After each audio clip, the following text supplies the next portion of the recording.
আজ আমরা যাব বর্ধমানের অধিষ্ঠাত্রী দেবী মা সর্বমঙ্গলার মন্দিরে, আর সাথে আপনাদেরও ঘুরিয়ে দেখাবো প্রায় ৩০০ বছরের পুরানো এই ঐতিহাসিক মন্দির। অবিভক্ত বাংলার প্রথম নবরত্ন মন্দির হচ্ছে এই বর্ধমানের অধিষ্ঠাত্রী দেবী মা সর্বমঙ্গলার মন্দির। এখানকার সমস্ত ইনফরমেশন, যেরকম আপনারা এখানে আসবেন কিভাবে, মন্দির কখন খোলা থাকে, পুজো দেওয়ার কি প্রসেস রয়েছে, ভোগ প্রসাদের কুপন কিভাবে কাটবেন, কখন ভোগ প্রসাদ দেওয়া হয়, সমস্ত ইনফরমেশন থাকছে এই ভিডিওতে। তাই ভিডিওটা স্কিপ না করে অবশ্যই লাস্ট অবধি দেখবেন। ভালো লাগলে লাইক, কমেন্ট ও আমাদের ইউটিউব চ্যানেল সাবস্ক্রাইব করে আমাদের সাপোর্ট করবেন এবং পাশে থাকবেন। ভিডিওর প্রথমেই বলি আপনারা বর্ধমান আসবেন কিভাবে। হাওড়া স্টেশন থেকে অনেক লোকাল ও এক্সপ্রেস ট্রেন রয়েছে বর্ধমান আসার জন্য। লোকাল ট্রেনে পার পার্সন 25 টাকা ভাড়া দিয়ে 2 থেকে আড়াই ঘন্টার মধ্যে আপনারা পৌঁছে যাবেন এই বর্ধমান শহরে। এছাড়া করুণাময়ী ও ধর্মতলার থেকে চাইলে আপনারা SBSTC বাসেও আসতে পারেন। বাসে পার পার্সন ভাড়া পড়ে 80 থেকে 100 টাকার মধ্যে। স্টেশন বা বাস স্ট্যান্ড দুটো জায়গার থেকেই আপনারা টোটো নিয়ে চলে আসতে পারবেন এই সর্বমঙ্গলা মন্দিরে।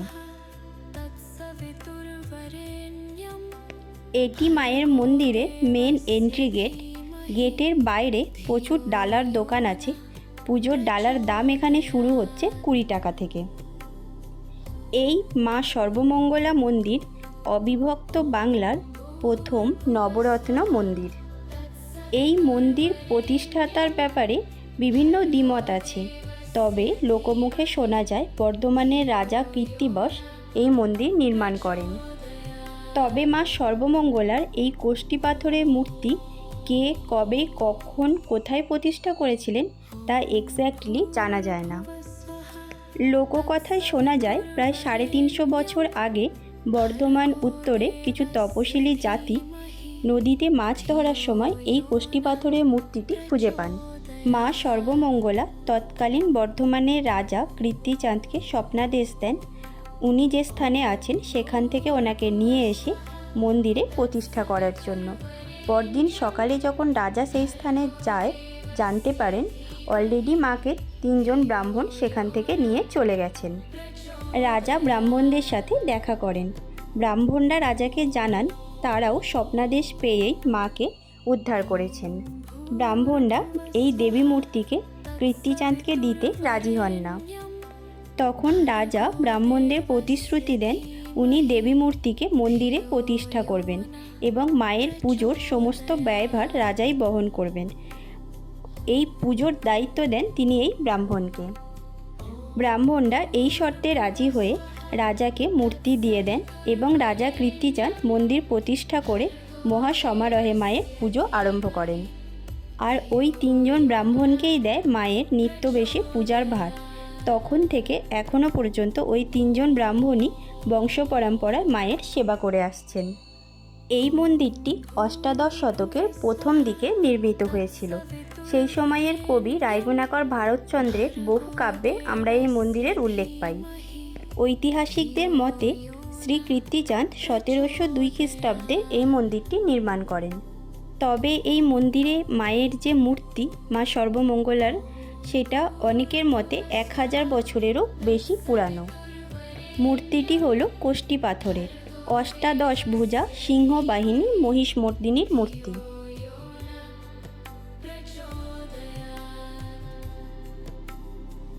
এই মন্দির প্রাঙ্গণে মা সর্বমঙ্গলার মন্দির ছাড়াও আরও 5টি শিব মন্দির রয়েছে।